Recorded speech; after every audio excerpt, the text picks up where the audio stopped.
basically have to tell him sometimes to, stop training or, all right, we're done for today. He just want to keep working and keep learning and keep improving.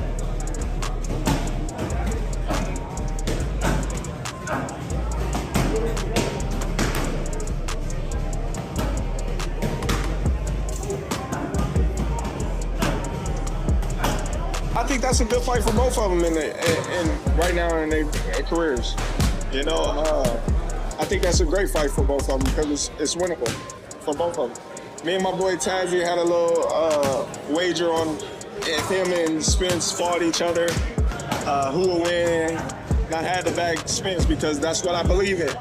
But, I'm not the one fighting, so at the end of the day, I'm not the one that controls who win or lose. Tell Tim or what could you tell him about a Spence fight if he was a future opponent? I can't tell him nothing. I just tell him good luck, train hard, and go in there and fight. Do you think you've said you don't think he beats Errol Spence. Yeah, I think Spence beat him. At this point in both of their career, I think Spence beat him. Terence Crawford reportedly visiting Errol Spence's gym and spending time training with him might be one of the most unexpected boxing music rumors we've heard in a long time. Because, let's be honest, nobody had Bud helping Spence on their 2026 bingo card. I think it's going to be good, I got a little wager bet, for my boy Tszyu. He got Timo, I got Errol, but I think it'd be a good fight for both of them at this stage in their career. And while you confident you win that bet with Tszyu, you have watched Errol win the fight. Well, I'm not, 100% confident. I just know, with the caliber of fighter that Errol is. Just like I know the caliber fighter of Tim.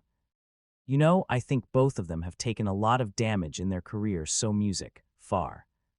But I just think, Errol's skill-wise just edge.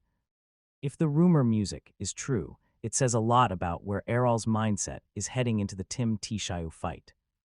Think about it for a second. Music, most fighters who suffer a loss that defining spend years pretending it never happened. But what if Spence looked at Crawford, music, the man who beat him, and thought, instead of running from those lessons, why not learn from them? That would be a powerful move. Music pride is a dangerous thing in boxing.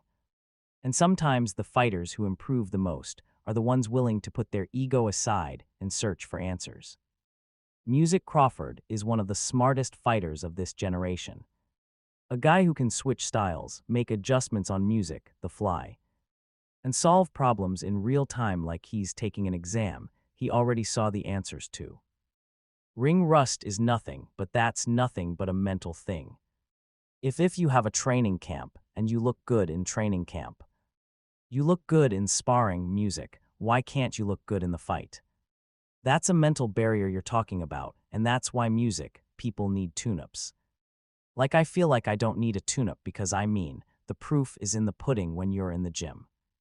You'll know how you're going to fight once you're in the gym, and when you train, and when you sparring and working out and stuff. You know how you feel. So if I feel good in the training music, camp I feel good in sparring, I'm going to feel good in the fight.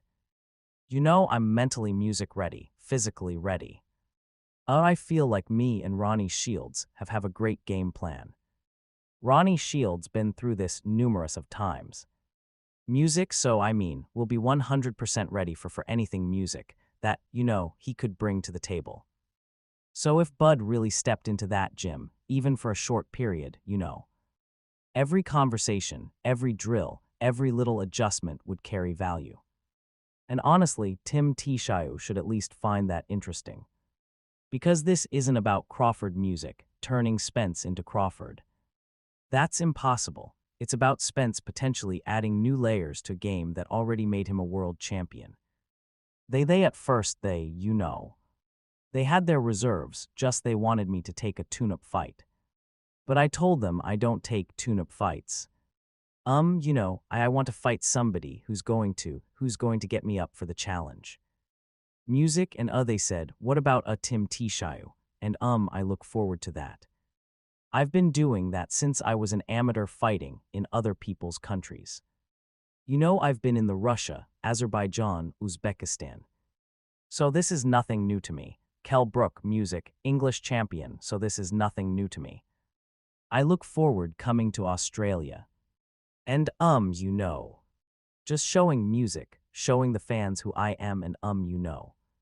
The gratifying moment of looking up after the fight and seeing how everybody left the arena 'cause they were disappointed. What makes this rumor so fascinating is the symbolism behind it. The man who handed Spence the toughest music, night of his career, possibly helping him prepare for his comeback chapter. That's almost movie script stuff. Whether the rumor ends up being true or not, it has boxing fans talking music, because if Spence is genuinely seeking knowledge from every possible source, then Tszyu might not be getting the same version of Errol Spence that we've seen before. Music and in boxing, a motivated veteran with something to prove is usually a very dangerous thing. Errol Spence's return against Tszyu. Just wanted your thoughts on the return of Errol. I think Errol going to do an amazing job. I'm looking forward to him getting back in the ring, and I think, you know, he's going to be successful in his comeback, and I pick him to win. And if the rumor about Terence Crawford spending time around Errol Spence's camp added another layer of intrigue to this comeback story, Sean Porter just poured gasoline on it by reminding everybody that the fire inside Spence never actually went out. That's what stood out to me most. Music, Porter isn't talking about Errol like a retired fighter trying to relive old glory days. He's talking about him like a guy who woke up every morning for 3 years still believing there was unfinished business waiting for him. And honestly, that's why this music, Tszyu fight feels so dangerous. Fire never left. You know, he's like he told me, he's been moving, he's been active. It hasn't specifically been boxing. But in his mind, and I'm inclined to agree with him. I've been moving, I've stayed away from the negative vices that I've had, and I've just been with my family. He seems like he's in a good positive space, and I think that for him, for some of us, this is work. For other people, like some guys really love this thing and can't live without it, and all that kind of stuff. I think for Errol, it's like a little blend of both. Like he loves boxing, he loves this aggressive, physical nature of this sport, and on top of that, he get to make money doing it. You know, not because we know exactly what version of Spence is showing up, we don't. But because uncertainty can be terrifying in boxing. Porter keeps music, pointing out that this is exactly who Errol has always been. No tune-ups, no soft landing, no warm-up tour. Just straight into hostile territory against a guy who can absolutely crack. That's classic music, Spence behavior. The boxing equivalent of seeing a storm warning and deciding it's the perfect day for a road trip. What makes it even more interesting is Porter's breakdown of where both men are right now. He's basically saying neither fighter is the same version we remember from their peaks. But somehow that makes the matchup better, not worse. And it's like this now because of so much that they both have gone through. Right, the scales of balance, their speed is probably the same. Their power level is still probably the same. Their ability to and their punch resistance level is probably the same. This is it's a really good fight. I'm inclined to believe this is probably who gets who first kind of fight, and if it doesn't happen in the first round, or the second round, or the third round, we've probably got a great 4 or 5 rounds in that we've had before it happens. I don't think this fight's going to go into 10 rounds. Tszyu is trying to prove he's still a force after a roller coaster stretch, while Spence is trying to prove that 3 years away didn't erase everything that made him elite. Then Porter drops the line that this fight probably doesn't see 10 rounds. Music, and honestly, I get where he's coming from. These aren't two guys who love dancing around the ring collecting points. These are two fighters who believe winning the center of the ring means music, winning the fight. That usually creates fireworks. And the crazy part, while everybody debates ring rust, age, and momentum, Spence sounds like a man who simply missed fighting. Sometimes that's dangerous.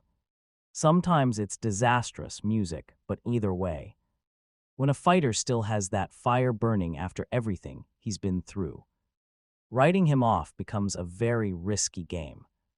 But what I realized about Tim, well, not realized, but I noticed about Tim was he's usually a step late. So it's 1, 2, 3, now I step, and needs to be 1, 2, 3 step. Errol is the 1, 2, 3 step kind of guy, you know what I mean. So it's going to be aesthetically fun to watch. But I feel like I like more of the, you know. Hit him and make him miss kind of, you know. I like the step arounds. I like the using the whole ring, you know what I mean. I like to see when someone is doing what they have to do to win a fight opposed to just clash. Clash, clash, clash, clash. You know what and just when Sean Porter was talking about that fire still burning in Sid.